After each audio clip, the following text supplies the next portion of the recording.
Yo, what's going on, guys? Before we start this video, we have a pretty awesome announcement. Jeff, we have a new channel for people to subscribe to. Where should they go, Jeff?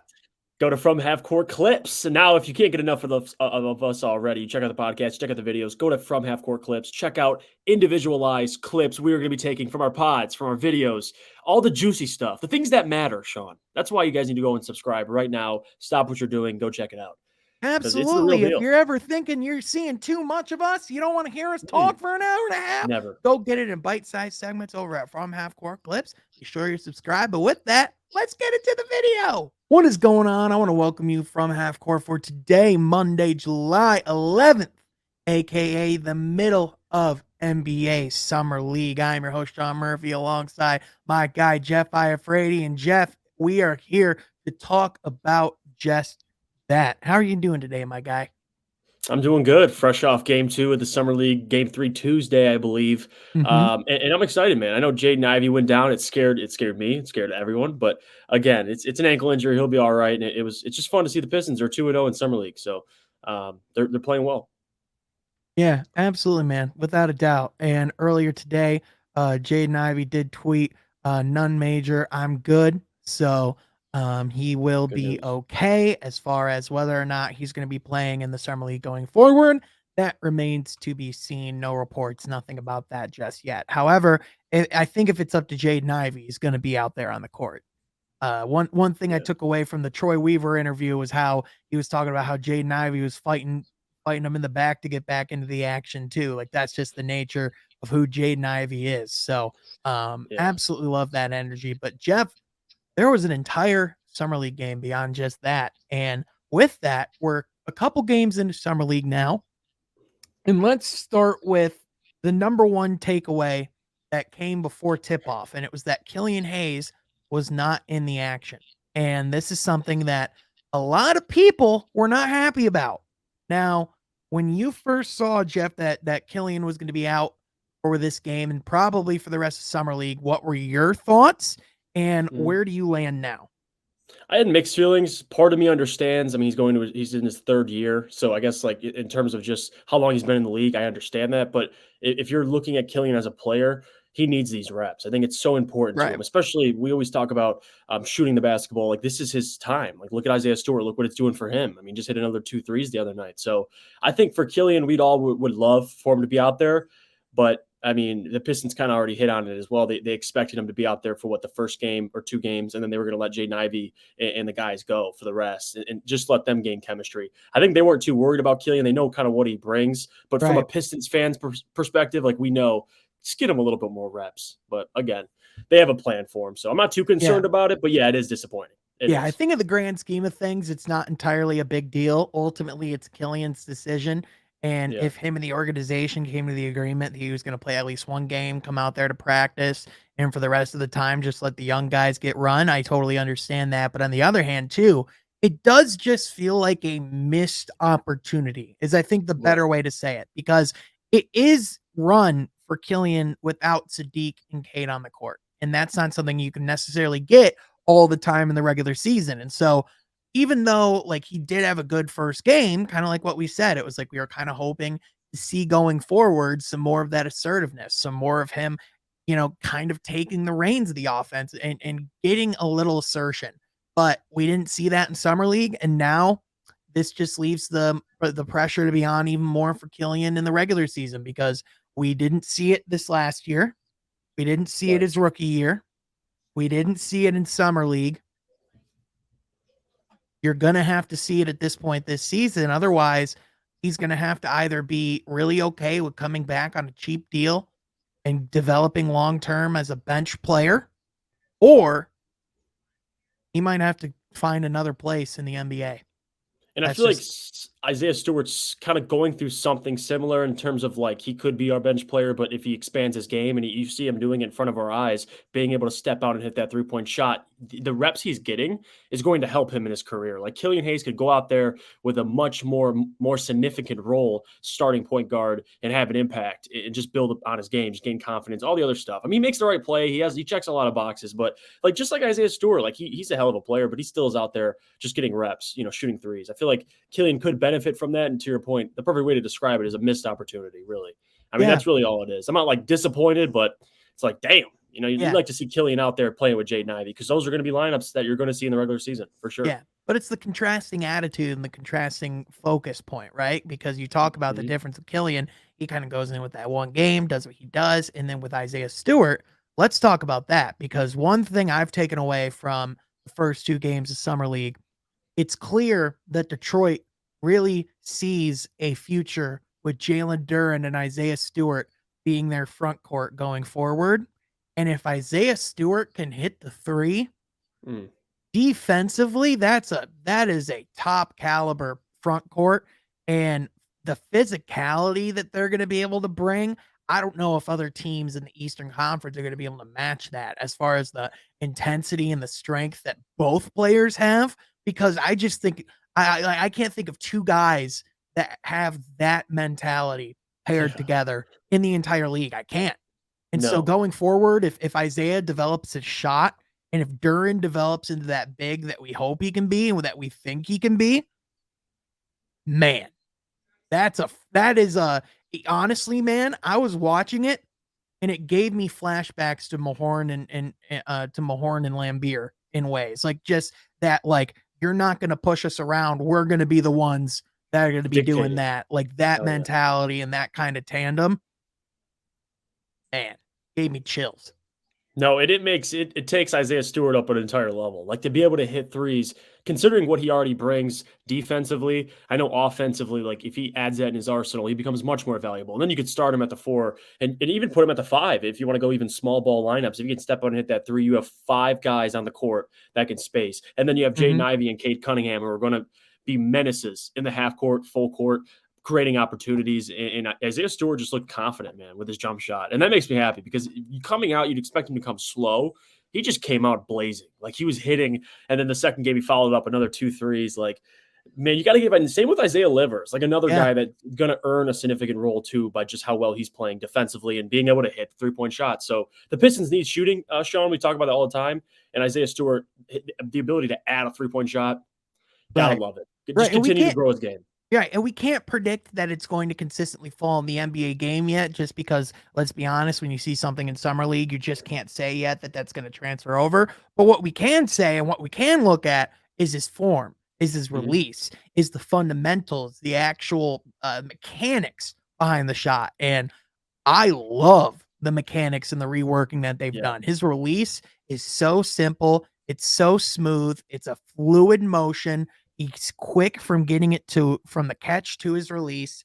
It's a beautiful jump shot. So I have Yeah. no doubt that if he keeps developing it and keeps taking shots and keeps practicing in the summer, which I know he's going to do because he's Isaiah Stewart, I have no qualms at all No. about him and You Duren starting together. you could tell Isaiah Stewart's knocked down like 1,000 of those catch and shoot 3-point shots. Like you could Yep. just tell it's fluid, like you said, to your point. Like it's But just like the confidence. You could But see it. also, That'll translate. you can just tell too the confidence on the defensive end that they Yeah. both have playing together. Because Tenacious. I don't think either of them have ever played with another player that's like them in that light. So No. honestly, I think they realize that with both of their ability to attack the rim, like Washington did not have an easy time in that first half No. scoring. And when they were on, it was crazy. Now, together, they had 13 personal fouls, which is literally not possible in the regular season. Hey, we'll get it. We'll get it in And check. We'll get somehow it in check. Isaiah Stewart had 8,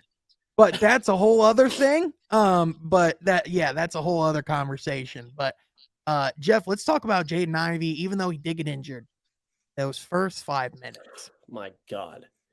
my lord. Yeah, I would argue, and like this isn't like being hyperbolic, but like I've been watching all of the summer league. I've seen the highlights. I've Mhm. seen the performances. I haven't seen anything in this summer league more electric than those 5 minutes from Jaden Ivey. Like that 5-minute stretch where he didn't miss a basket. He got multiple assists. He was running up and down the court. He was a menace on the defensive end. Like his shot was falling. Like you literally couldn't ask to see more from a player Mhm. in summer league, in my opinion. Like he showcased his ceiling and his abilities now. Home run. Home run. Yeah. He's shown me exactly what I wanted to see. How does he look in summer league? He's a man amongst boys. Like the speed you talked about, the playmaking ability. I tweeted that out as well. Like his impact, his imprint on the game. You saw it through 5 minutes, and he was on pace to get like 40 something points just through that Mhm. stretch. He goes down, but again, like it's an ankle injury. We already know. Like you don't need him out here for another 20 minutes. Like we know what he did in those five Yeah. minutes. I think just his impact in the game, Sean, to your point, that's going to translate. And I think Jaden Ivey has a real chance. I'm going to keep saying this. He could be the best player out of this draft class. Like Yep. when it's all said and done, like he really has an opportunity to do that. So Yep. I'm just excited to have him. He really Yeah. is electric. He And really is. honestly, now that I watch him more, the more I see the similarities in Ja Morant's game and his game, and the Mhm. less I feel it's an insult to say that the comparison's there. Because before it's like you think of the comparison and you're like, oh, well, like you're just saying he's going to be Ja Morant. Like Ja Morant's literally one of the best players in the world. What are you talking about? But like stylistically and the way that they approach and attack both sides of the ball, Mhm. it's just a spitting image at times, man. Like some of those passes, specifically that corner pass he had where Dude, where like unreal, where it went behind he's his got back. flash. Yeah, He's got flash. yeah, and also it just skill too, just pure Yeah. skill. Yeah. Like that's like he does it effortlessly. Like that's the Mhm. point. And I think Jaden Ivey, he just makes it look easy. His speed, his burst. You saw him towards the end of the game, like especially in game one, that they knew where Jaden Ivey was. He was going to take care of business. And you're going to have two guys in your backcourt that can take turns closing games for you. And not just scoring the ball, like making plays happen, making things happen, his playmaking ability, which you already talked about.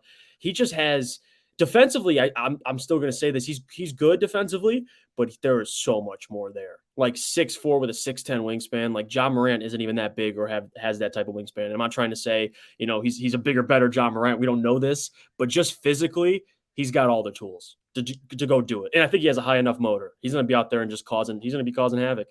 Really. Yeah, yeah, without a doubt, man. And whether he plays the rest of the summer league or not, we It's all right. saw everything that you wanted to see. I almost called him John Morant, Jaden Ivey. We saw almost everything you Spider-Man meme. wanted. They're Yeah, pointing at each other. yeah, exactly, dude. Without a doubt, without a doubt. It was absolutely impressive. But outside of the main cast of guys that people would look at, Jeff, who are you looking at throughout this summer league, and who's impressing you on this team? Like I know that there's some other guys that have had some really good performances. I know there's probably one name that you and I are both thinking right now.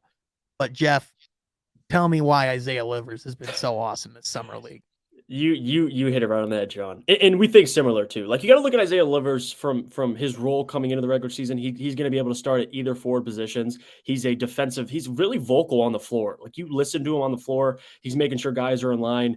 Not only is he's defensively as good as he is. Like you talk about his competitiveness. He's out there, causing havoc, and he's hitting shots too. So the spacing I talk about and I preach about that the Pistons need, Isaiah Livers can be that answer for you. And they don't have a ton of forward depth. I know they signed Kevin Knox, but again, a guy who could start. He could realistically start. Like that's the type of role Isaiah Livers is walking into, and I just like what he brings. Just his motor. He's going to come out. He's going to play hard, and if he's hitting shots, you're at your all-time best. So he looks pretty damn good. He's the one I'm most impressed with. Like Isaiah Stewart, I'm impressed with, but Isaiah Livers coming out there and just tearing it up. Shout out to Isaiah Livers. Listen, He's knocking man, him down. I'm watching this guy play, and I didn't want to react too much to any of his performances in his rookie season because I just, I knew he was coming off of injury, and even towards the end of the season, you kind of wonder how much of it's real because of the competition he's playing against, and even you could say some of that now, but like Mm-hmm. the sheer talent he has and the improvement he's already shown with handling the ball and even creating some of his own offense, like in the mid range too, and also how consistent he's been from beyond the arc. Like that's just going to be there because that's just the kind of shooter he is. Mm-hmm. I watch him play and I think the exact same thing I did when I saw Sadiq in his rookie year. How in the hell did he fall to where he did? I understand it's with injury. I totally get it. And that probably scared off a lot of teams. So I'm watching Isaiah Livers play and like there's a legitimate argument he could have been a lottery pick this year. Yeah. Like in this year's draft, like there were guys that went in the top 15. You could probably make the argument if there was a redraft and Isaiah Livers was in there, they would take him in a heartbeat over who they got. It's the same thing we always talk about with Jeremy Grant. Like every team would love a Jeremy Grant. Every team would love an Isaiah Livers, a guy who can go out there in 3-and-D, be vocal defensively, and just become a leader. Especially on the Pistons, he's going to be one of those guys that are going to be leading the huddles along with Cade. So shout out to Isaiah Livers, man. I hope he has a significant role this year because honestly, I know it's Summer League and I'm not just overreacting from Summer League. I think that'll all translate. The shooting, the defensive prowess, like all that stuff is going to translate in the regular season. So, and he showed flashes too his rookie year. So shout out to Isaiah Livers. Really. Yeah, absolutely. I just found out today, I didn't realize this, that James Wiseman is currently playing for the Oklahoma City, for a Golden State Warriors Summer League right now. And he actually just got a kick-ass dunk. So it looks like James Wiseman's back. So imagine what that would be. Jesus, my Lord. Sorry that distracted me, but that would be unreal. But like seriously though, with going back to Isaiah Livers, one thing about him, like even if his ceiling is rookie year Sadiq, you take that on any team. Oh yeah. Like that's a solid role player you can bring off the bench and hit threes and be a reliable 3-and-D guy. Like that's a phenomenal thing. Mm-hmm. And Jeff, one last thing I want to take away from this Summer League game wasn't even on the court. It was the interview with Troy Weaver and Doris Burke and everybody. And it was this comment on Sadiq Bey and how he was talking about specifically that this guy's work level and the things that he's doing in the offseason is unlike anything he's ever seen. And to hear that from a guy like Troy Weaver, who's not going to just say that for any other reason than to tell the truth. Mm-hmm. And he said this was the direct words he said. I haven't seen a guy work like this in a long time. And supposedly, as of when this video comes out today, there's going to be an article from James Edwards III talking about what Sadiq's been doing this offseason. So if Sadiq comes in and takes the type of leap that we think he can, and it sounds like he's gearing up for, and you throw that in conjunction with everything else, you just start wondering how high on the standings this team can get at some point. It's crazy. Mm-hmm. And that's why, like, you could talk about the talent guys have, but one thing you cannot count out is their work ethic. And Sadiq has that. And Troy talked about it too. They had to kick him out the gym his rookie season and the offseason. Like, this guy loves to be in the gym. He's a gym rat. And I think Cade and the rest of the guys, like, that's why I love the culture they're building.